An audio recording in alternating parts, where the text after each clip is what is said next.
The world has never given a about sad men. So if you're going to sit there and self-diagnose yourself as a sad man, you're going to have life and nobody's ever going to give a fuck and you're going to perpetually lose forever. And that is your decision. You're playing a game and it's a competitive game and you need to build a mindset that allows you to be ultra competitive. And if you want to sit there and say, no, I want a non-competitive mindset, then fine. You know what you call people who do not win competitions? Losers. Correct. And it's kind of interesting because everyone pretends they give a fuck, but nobody does. Especially women. And I know I get attacked for women, but women truly don't give a fuck. If you ask a woman the kind of man she wants, she will never say depressed or sad. Ever. She wants a man who is ultra capable, ultra competent. I've literally had women say to me, you know what I love being around you? I'm like, what? I don't have to think.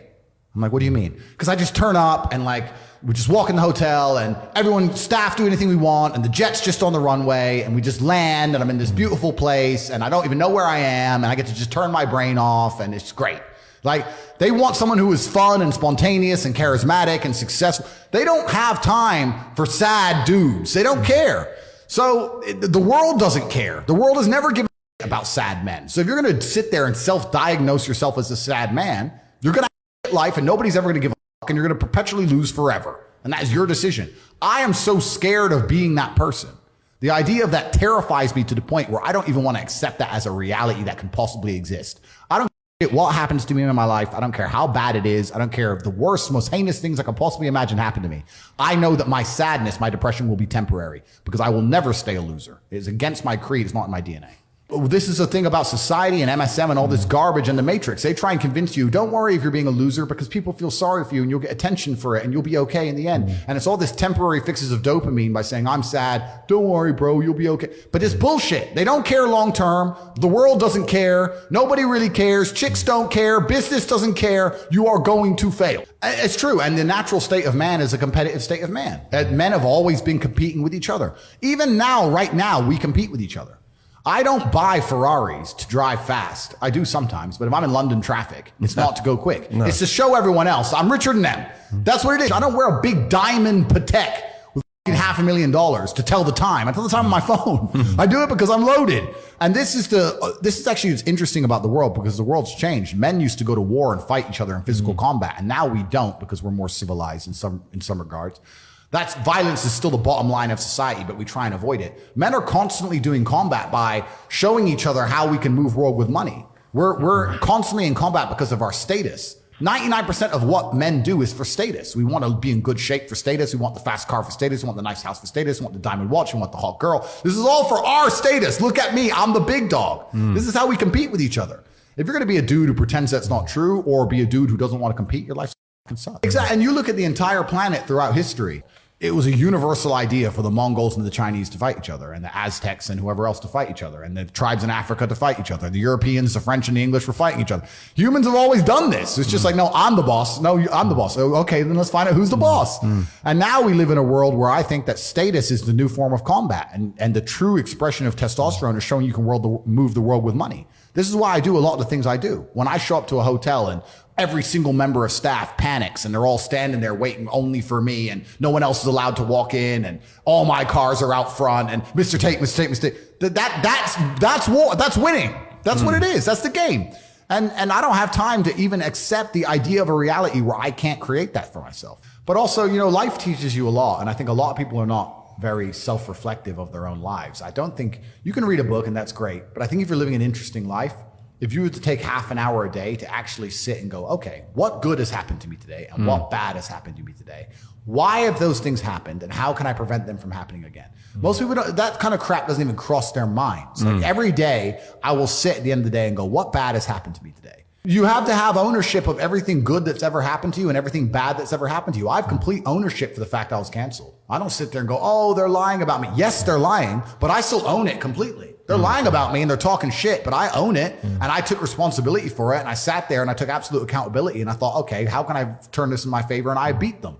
If I'm walking down the street and it starts to rain, I take responsibility for that. I didn't have to be in rainy London. I could have been somewhere else. I could have brought an umbrella. Could have took a car. I am responsible for getting wet in the rain. And there's people out here who just don't take any responsibility for their own actions, let alone the weather. If you take complete self-accountability and you self-reflect, you can learn a whole bunch about life. There's been times I've lost my car keys or something ridiculous and wasted 20 minutes of my life, and I'm furious, and I will make sure that never happens again. If you don't sit and pay conscious attention to it and give it conscious effort, you're not going to learn. I get this all the time. People say, oh, my girl left me. Why?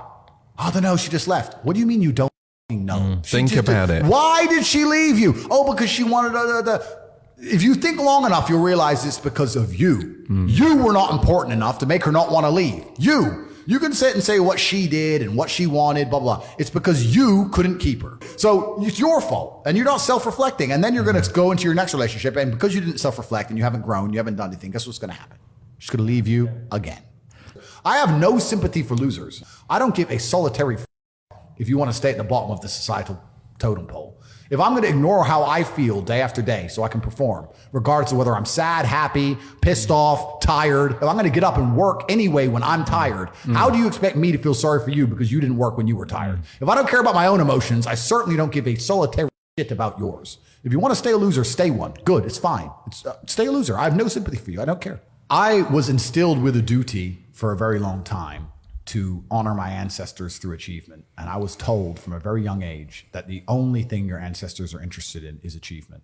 Even to this day, when I do podcasts, people repeatedly talk about my father. If I wasn't successful, he wouldn't be spoken about anymore. He died 9 years ago, and he was a good chess player, but no one's really that interested in chess. The reason he lives on is because I'm so monumentally successful that people are interested in my origin story, and he is mentioned. The reason I will live forever is because my son will be so monumentally successful that they'll talk about how he could have been such a perfect specimen of man, how he was raised, and they will mention me. If you give a shit about your ancestry, and if you give a fuck about your family, and you're not a selfish person, and you want them to exist out in the ether for reality, for the eternity of reality, it is your duty to be successful. So if you love your family, and you love your last name, and you're proud of yourself, then you have a duty to be massively, monumentally successful, to show homage to your ancestors. I find it amazing there are people out here today who are going to sit and say, oh, I'm sad, I'm too depressed, I don't want to work hard. Do you understand that only 200 years ago, there were peasants out working a field, starving, surviving the Black Death, surviving the plague, struggling to exist just to reproduce so that 200 years later, you can be the end of their bloodline for you to sit on your ass and do fucking nothing. You're like, well, you're a fuck up. You're fucking up your entire bloodline of your entire ancestry. You owe these people things. They went through hell for you to exist. You have a debt. You have a duty to pay. You have to be the best possible version of yourself. And the same to God. God loves people who try. God loves people who work hard. It's amazing if you try your very best all the time, what God will give you. He'll give it to you, anything you want, if you actually try. Not convincing yourself you try, actually try. They're different things. It's because from a young age, my dad said, you're a Tate. And Tates are the greatest people on the face of the planet. And there's gonna be a day I'm not here anymore, and they're gonna talk about me because of how fantastic you are. So go do your job. And I said, yes, sir. And here I am. And I love the fact that when I was growing up, when my dad walked into a chess tournament, people were scared because his name was said, and they were fearful of his last name. And now people are fearful of the last name again because of me, and they will be again because of my son. And this is the beauty of life as a man. And one of the most terrifying but also gratifying things of life as a man is that we're all born relatively valueless. I don't think women are born that way. A woman, if she's born, especially if she's attractive, has an innate value. People just want her no matter what. But as a man, if you're not an important man, nobody gives a fuck about you, and they're never going to care. So you have to build yourself from the ground up, and that's scary for a lot of people, but it's also a massive opportunity. You can decide if you want to be a famous musician or a nice sensitive poet or a painter or a kickboxing world champion or a businessman. You get to decide on all the different characters in the video game. You can choose, who do I want to be? And then if you actually try, you can become it. Isn't that amazing? You can wake up and go, you know what? I want to be this kind of guy. I knew who I wanted to be. I wanted to be the dude pulling up in the Lambo, 3 a.m, gets out. Everyone's like, who is this big, strong, rich dude? I wanted to be that man, so I became him. A lot of people don't have the ability to understand the compounding effect of doing the right thing time after time. Even if you start a new business and you don't know what to do. I guarantee if you're always on time, if you're a builder and you're always on time, take the basics. Just be on time. Trust me, across 10 years, that's the difference between being a successful builder and not being a successful builder. Just stick to the absolute basics and do the right thing and know what you're supposed to do. And this is why I have so little sympathy for people who go, oh, I'm trying to make it and I can't, because I think they're lying to me and they're lying to themselves. And I read a lot of emails. I got a lot of emails and a lot of messages, and a lot of people are like, bro, I'm trying my best. And my answer is simply, no, you're not. I really don't think they're trying their best. What's funny is this. If you were to take somebody who says, I'm doing my best, I'm really trying, and you were to get an exact schedule of their last week and find all the times they've wasted time, you'd say, look, you've wasted time, wasted time, wasted time, wasted time. You know what's actually amazing? Most of those people are not even self-reflective enough to go, you're right, I'm not trying my best. You know what they'd say?